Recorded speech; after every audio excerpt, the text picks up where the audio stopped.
Hello students, next हम discuss करेंगे exercise 9.3 के लिए। क्वेश्चन नंबर 8 क्या कह रहा है? Find angle between the line this one and this one. अब ध्यान से सुनना क्या कह रहा है।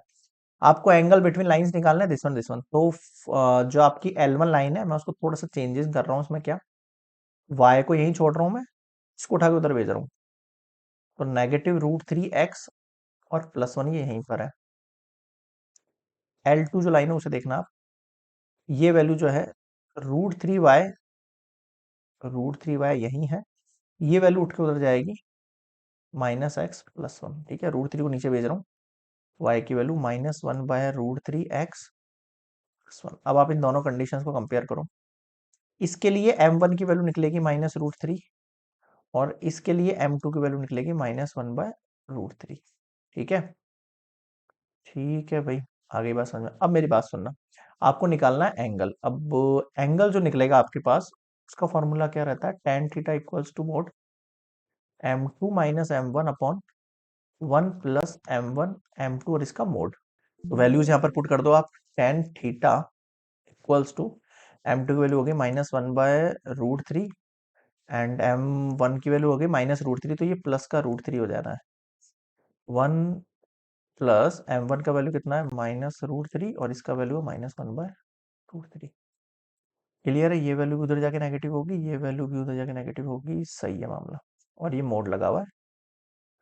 ऊपर हम एलसीएम ले लेते हैं पहले। तो -1 प्लस 3 हो जाएगा, ये √3 मल्टीप्लाई होके, मतलब एलसीएम लेंगे, √3 3 हो गया। नीचे देखो ओनली √3, नीचे आ जाओ। 1 माइनस माइनस क्या हो गया? प्लस। √3 से √3 कितना हो गया? कैंसिल, तो +1 बचा आपके पास। ठीक है,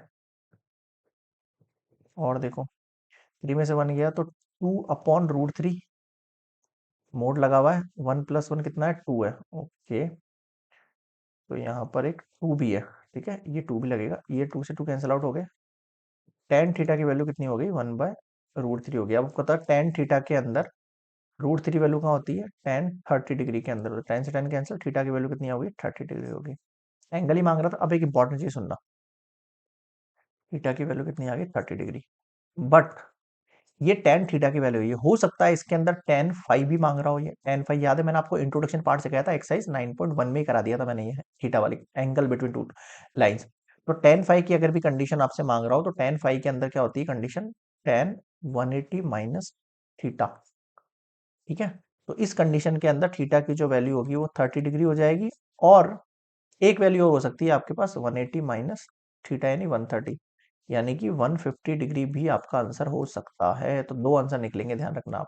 30 degree angle between given lines are 30 degree और 150 डिग्री। क्लियर है? Question 8 complete.